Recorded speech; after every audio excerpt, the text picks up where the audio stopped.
Myself, Dr.M.Saranya, Assistant Professor of BBA Department. Now, I am going to present a topic on process of planning.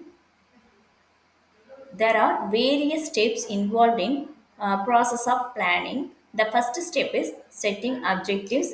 Second step is developing premises. Third step is identifying alternative course of action. Fourth step is evaluating alternative course of action. Last one is selecting the best alternative. The first step is setting objectives. Objectives specify what the organizations want to achieve. Objectives can be set for the entire organization and stated to each department within the organizations very clearly to determine how all the department would contribute towards overall objectives. Then these have to percolate down to all employees at all levels so that they understand how their actions contribute to achieving objectives. For example, objectives could be to achieve sales, expansions of business, etc. The second step is developing premises. Developing premises plans are made on the basis of some assumption. These assumptions, which provide the basis for planning, are called premises.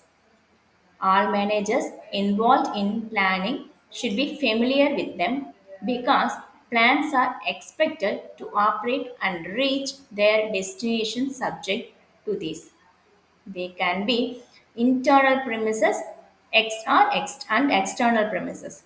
Internal premises is cost of products, capital, machinery, profitability, etc. External premises are changes in technology, population growth, competition, government policies, etc. Next step of planning is identifying alternative course of action. Identifying alternative course of action.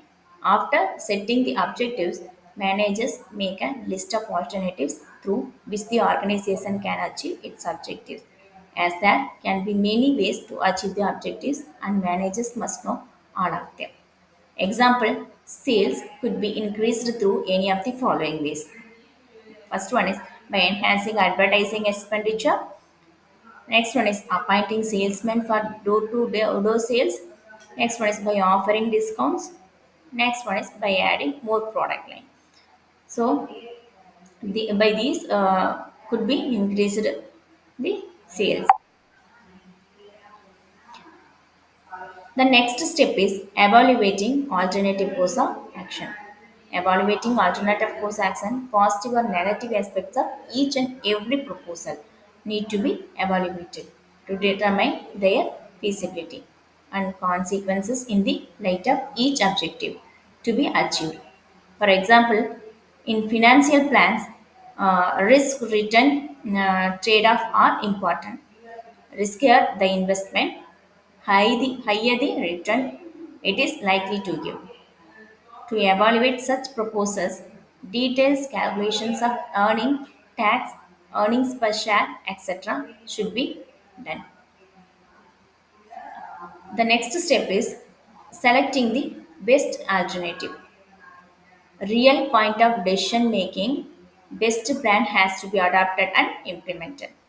The ideal plan is equal to most feasible, profitable, and with least negative consequences.